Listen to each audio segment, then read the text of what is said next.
All right, so it's snipey time with 14 minutes and 37 seconds left. And the seller's title is Antique 19th Century Porcelain Coppa Diamante Gold Glaze Jewelry Vanity Dresser Box. So far, I'm safe. There are no bids. But that doesn't mean that somebody's going to come in at the last minute like me and snipe. So, this is actually not Coppa Diamante. And this is antique. It's a German. Here, let's take a look at it. It's a German antique glove box. And it's pretty big. You don't usually see these in this size. It's hand-painted porcelain. And yeah, these could sell for quite a bit of money. Here's the bottom, and you see the mark with the N in the crown. And you see a very, very old label on it. And you don't see those. Those usually go missing. And so this is in really good condition. The N and the crown was a Coppa Diamante mark, an Italian mark. But a German company by the name of Ernst Bone Sohn, meaning Ernst Bone and Son, actually used Coppa Diamante's mark. It's a pseudo mark, a fake mark. And okay, so here's the box in question. We're checking out the pictures, making sure there's no damage on it. Because the seller's description leaves a little bit to be desired. It's not very good. He wrote, let's check it out. By the way, there's 6 watchers. There was 5 not long ago. I'm going to go in with 5 seconds left because I don't want to have to create a bidding war. Okay, so this is just basically his description. 1 sentence. Looks good. Sold as shown. I can help with any questions. I don't really like that description very much. All right, so I'm going to go in there. The highest amount I'm willing to spend is $56.99 because look at the shipping. The shipping is very, very expensive, and I've never ordered anything all the way from Hawaii to New York. So, okay, let's hit place bid. We're not going to be placing the bid right now. We're just going to wait until the clock goes down to about 5 seconds, and then I'm going to hit the confirm button because I'm going to be sniping.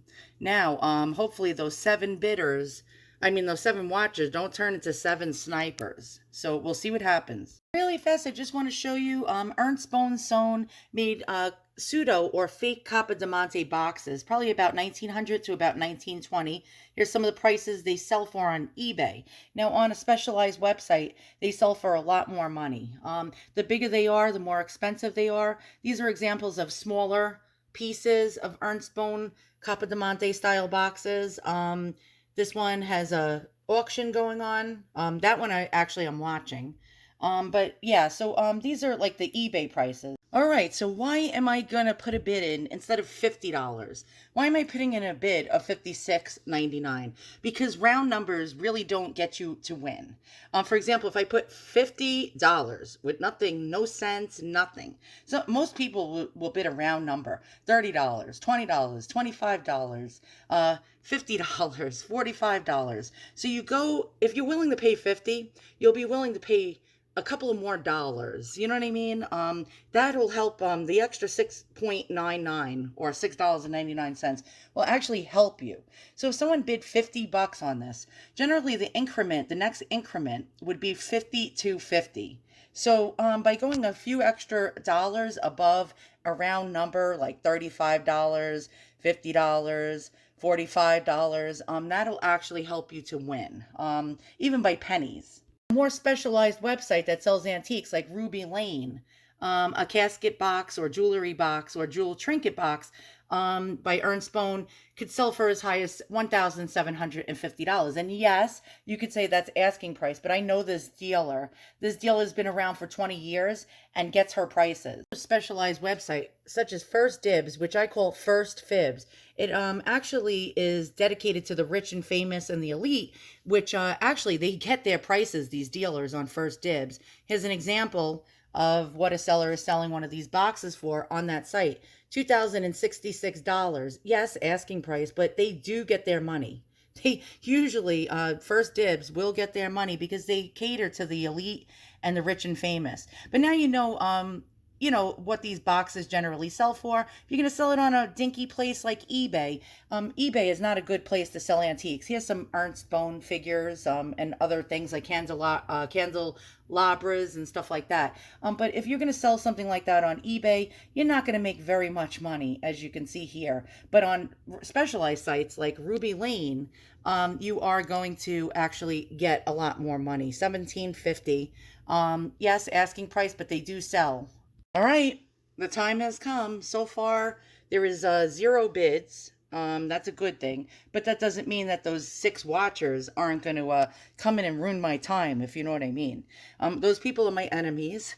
Whenever you're bidding on something, watchers and other bidders are your enemies. So we're down to 27 seconds. I am going to put my bid in at the last possible second. Now, if you have a slow computer or a slow internet connection, that could actually not be a good thing for you if you're sniping. You could actually lose because your computer is too slow to place that last second bid. So be, wary of that, and realize that that could happen. Here we go. You ready? All right. I'm not going to look. I'm not going to look. So far, I'm the high bidder. I'm going to wait. Up. We're determining the winner. Please refresh page. I will refresh. Again, we're determining the winner. Let's do this again. And again, they're determining the freaking winner. I'm going to refresh again. Uh-oh. All right. All right. Let's see. What damage did we do? I'm afraid to look. Ah! You see, someone went in there and sniped. Let's check that out. Let us check that out. So let's click some bastard went in there with a few seconds left. Let's check the person that did that.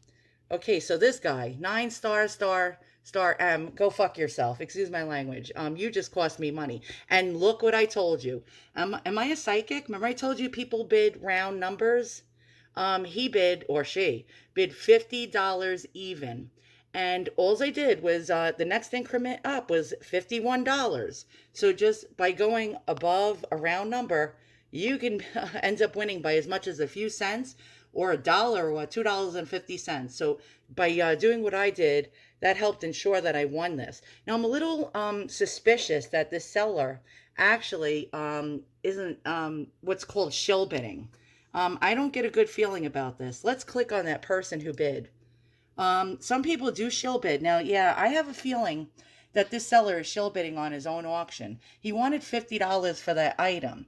And since he started it out at $20, he wouldn't have been happy with $20. So what he did was he had another eBay account and he bid at the last possible second, like me, sniped on his own auction just to make sure that he got $50 for that. And I'll tell you why I think that's true. Because the 30-day summary for that person that bid, 2 M, which has 247 purchases under their belt, ended up, that's it. They only placed one bid in 30 days. And in that 30 days, that one bid was only with that seller. And usually you'll see like a whole list of things that someone bid on. And it'll be more than one item. So yeah, I'm going to have to say I'm not accusing. I can't say for sure, but I'm going to say that that seller shill bid on this auction. Is there any way to tell what that person bid on in the past? Yeah, that was just it. Pottery, glass, and figurines. And with that seller, he had bid activity of 100%. Now, am I angry?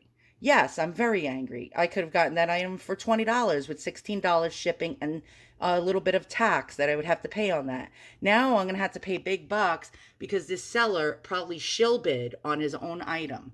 I'm not too thrilled about that. And now that makes me have a distrust for this seller. It makes me really have a distrust for this seller. And I'm not feeling it right now. Let's go into the original listing. Now, it says pay now. Actually, I never had any conflicts really with an eBay seller, but I'm sort of pissed off right now about this. I feel, slighted. If you did not want $20 for your item, you shouldn't have started it out at only $20. Now, sometimes sellers do that to get an interest in the items when they start it for so low. So they get a bid war going. And a lot of times to avoid having to pay something called a reserve fee.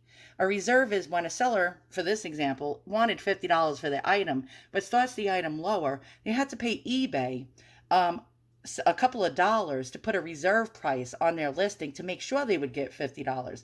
This seller wanted to counter invent that and not have to pay the reserve price fee and shill bid on his own items. And I'm not too happy about that. So I'm going to go pay for it. You live, you learn. I won the item. That's all that matters. But so I hope you enjoyed my sniping video. But realize some sellers are less than honest and they will shill bid on their own auctions. So now you know how to even tell if a person or a seller is actually shill bidding on their own items. I hope you learned something.